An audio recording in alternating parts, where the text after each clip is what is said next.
नमस्ते दोस्तों, स्वागत है आप सभी का इस नए एपिसोड में about anti tuberculosis drugs use in the treatment of tuberculosis. Isoniazid हम खत्म कर चुके हैं। अब एक दूसरी बहुत इंपॉर्टेंट दवाई की बात करने जा रहा हूँ आप लोगों से, जिसका नाम है रिफैम्पिसिन। जैसे कि आपको याद होगा, इसकी एक्टिविटी मैं आपको बता ही चुका हूँ। This is a bactericidal drug, और साइडल होती है, दोनों ऑर्गेनिजम्स को मारती है, both extra cellular as well as intra cellular. और मैक्रोफेजेस के अंदर जो ट्यूबरकल बैसिलाई होता है उसको किल करता है, और जो बाहर होते हैं सेल के ट्यूबरकल बैसिलाई उनको भी मारते हैं। ठीक है। सो रिफैम्पिसिन के बारे में कुछ इंपॉर्टेंट पॉइंट्स हम लोग बात करेंगे। सबसे पहले मैकेनिज्म ऑफ एक्शन। रिफैम्पिसिन क्या करता है? Basically it inhibits RNA synthesis. Rifampicin inhibits RNA synthesis, ये सबसे इंपॉर्टेंट इसका मैकेनिज्म ऑफ एक्शन है। इनहिबिट करता है, इंटरप्ट करता है। और ये कैसे करता है इनहिबिट या interrupt? This it does by binding to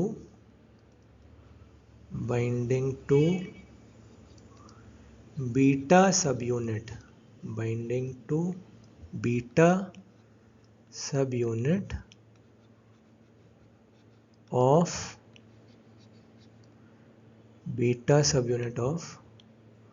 mycobacterial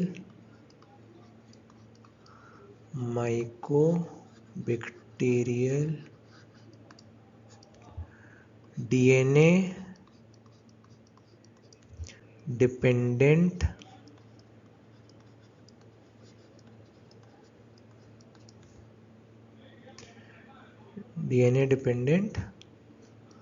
RNA polymerase.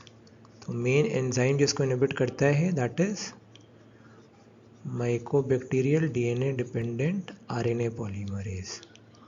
और एक इम्पॉर्टेंट पॉइंट आपको यहीं पर ही याद रखना होगा, दिस इज इनकोडेड बाय कौन सी जीन? वो यह ज़रूरी याद रखना कि इसी में म्यूटेशंस की वजह से रिफैम्पिसिन की रेजिस्टेंस आती है।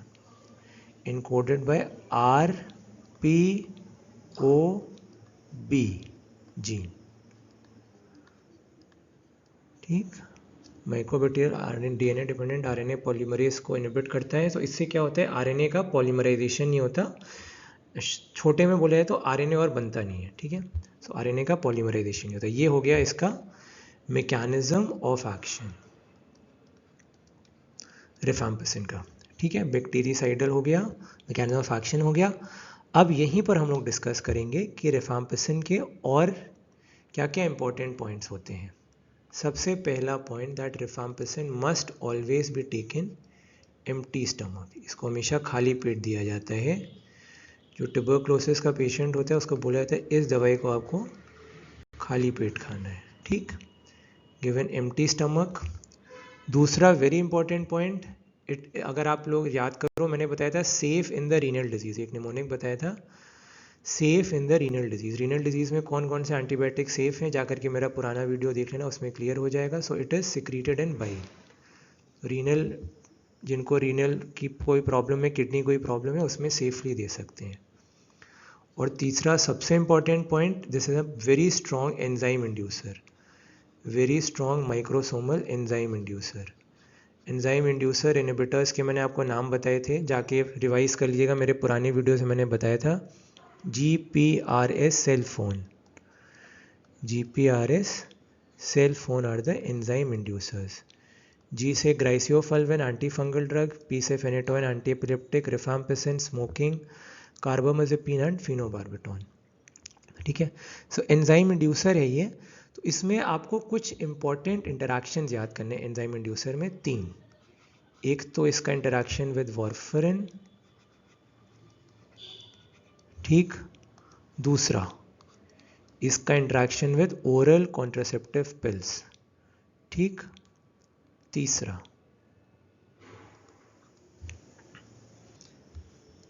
Interaction with anti HIV medicine. ठीक है। ह्यूमन इम्यूनोडेफिशिएंसी वायरस क्या करता है? एड्स करता है, एक्वायर्ड इम्यूनोडेफिशिएंसी सिंड्रोम। तो 3 आपको इंटरैक्शंस, ड्रग इंटरैक्शंस याद करने। एक एक करके चलते हैं। सबसे पहले अगर वार्फरिन है तो ऑब्वियसली वार्फरिन क्या करता है, आपने पहले पढ़ा होगा। वार्फरिन बेसिकली क्लॉटिंग को नहीं होने देता। ठीक है, it inhibits the clotting factors. Warfarin acts by the extrinsic pathway. Warfarin दो पाथवेज होते हैं ना क्लॉटिंग के, एक एक्सट्रिंसिक और एक इंट्रिंसिक। तो warfarin acts on the extrinsic pathway, heparin acts on the intrinsic pathway. ठीक है, रोने से याद कराया था, रोना वेप्ट, वारफेरिन ई से एक्सट्रिंसिक, और इसमें प्रोथ्रोम्बिन टाइम बड़ा होता है। तो ऑब्वियसली अगर वारफेरिन की मेटाबॉलिज्म कर देगा एंजाइम इंड्यूसर, मतलब एंजाइम का नंबर बहुत ज़्यादा बढ़ा देगा, उसकी एक्टिविटी बहुत बढ़ा देगा लिवर में, तो वारफेरिन की बहुत जल्दी उसका लेवल कम हो जाएगा। वारफेरिन का इतना लेवल है, इतने पे आ जाएगा, ऐसे था ऐसे आ जाएगा तुरंत। तो वो हम नहीं चाहते हो, हम चाहते हैं कि वो नहीं हो, मतलब ऐसे एकदम से नीचे ना चला जाए। तो आदमी के अंदर प्रॉब्लम ये होगा, जनरली वारफेरिन देते हैं ताकि ब्लड क्लॉट ना हो। ठीक, तो वारफेरिन इनइफेक्टिव हो गया, तो we can replace warfarin by heparin. पूछा जाता है एग्जाम में कि अगर वारफेरिन ले रहा हो पेशेंट और वो रिफाम्पिसिन ले रहा हो या उसको ट्यूबरक्लोसिस हो गया हो, तो फिर आप उसको रिप्लेस कर दो विद हेपारिन, एक्यूट फेज में हेपारिन। मेंटेनेंस थेरेपी में warfarin can be given for a very long period of time. ठीक है, warfarin can be given for a long period of time और बहुत हाई डोज देंगे। ठीक है, मतलब एक्यूट स्टेट है तो वारफेरिन को तुरंत बंद किया, नो वारफेरिन, हेपारिन। ठीक, हेपारिन दे दिया एक्यूट स्टेट में।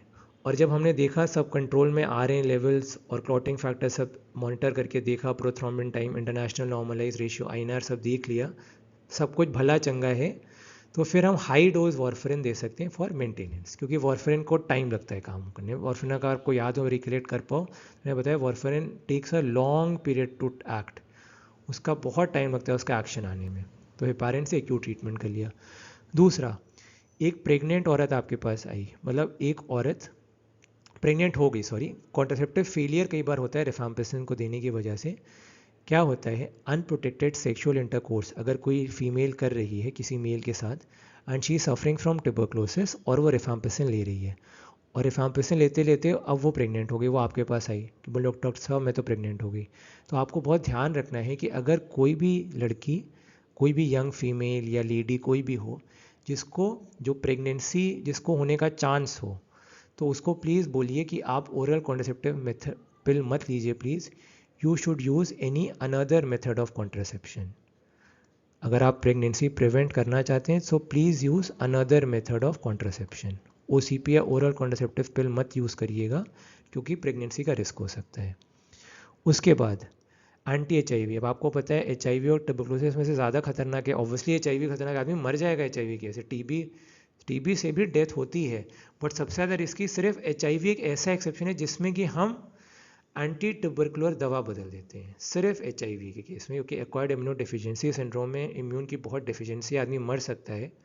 तो इसमें हम तवज्जो देते हैं कि हम कहते हैं कि चलो HIV की मेडिसिन को चलने दो, हम रिफाम्पिसिन नहीं देंगे। रिफाम्पिसिन की जगह कौन सी दवाई दी जाती है, उसका नाम है rifabutin. Rifabutin is given in place of rifampicin.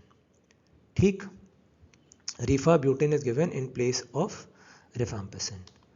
अब हम ज़रा कुछ डिफरेंसेस याद कर लेते हैं अभी इसी में, रिफाम्पिसिन और रीफाब्यूटेन के बीच में क्या क्या डिफरेंसेस होते हैं। ठीक, तो सबसे पहला तो मैंने बताया था enzyme inducer.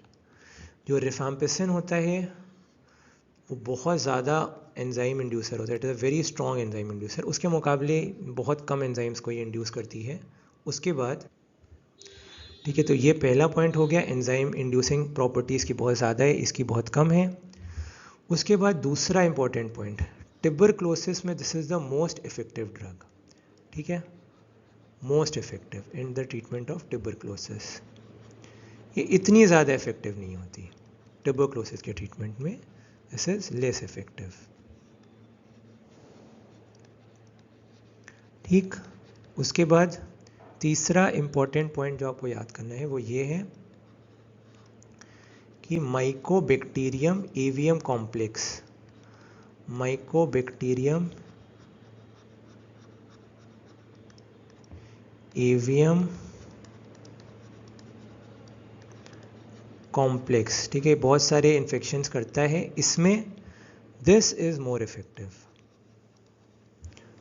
This is more effective, और ये दिस इज लेस इफेक्टिव। ठीक है, ये कम इफेक्टिव होती है। Last but not the least, यानी कि ये भी इंपॉर्टेंट पॉइंट है, विच इज बेसिकली दैट ये बहुत ज़्यादा हेपाटोटॉक्सिक है। Rifampicin is very much hepatotoxic to the liver, ठीक है, हेपाटोटॉक्सिसिटी इसकी बहुत हाई होती है। बट अगर आप इसको कंपेयर करो रिफाब्यूटिन के साथ तो ये इतनी ज़्यादा हेपाटोटॉक्सिक नहीं है। But and this is a very strong but, जो बंदा रिफाब्यूटिन लेगा उसके जो स्किन है, स्किन कलर उसका येलो हो जाएगा, और अगर आप आई पे देखोगे स्क्लेरा पे आपको येलोइश डिस्कलरेशन मिलेगा, बट वो जॉन्डिस है नहीं, उसको कहा जाता है सूडो जॉन्डिस। मतलब क्लिनिकल फीचर जॉन्डिस के होंगे, पिगमेंटेशन ऑन स्किन होगा और आई में भी स्क्लेरा येलो होगी, बट एक्चुअल जॉन्डिस नहीं होगी। तो कौन सी ड्रग से सूडो जॉन्डिस होती है, बहुत कॉमनली पूछा जाता है। The answer is rifabutin. So this brings us to an end of rifampicin. अब अगली दवाई की बात अगले एपिसोड में, तब तक के लिए Karun Kumar signing off. Bye bye.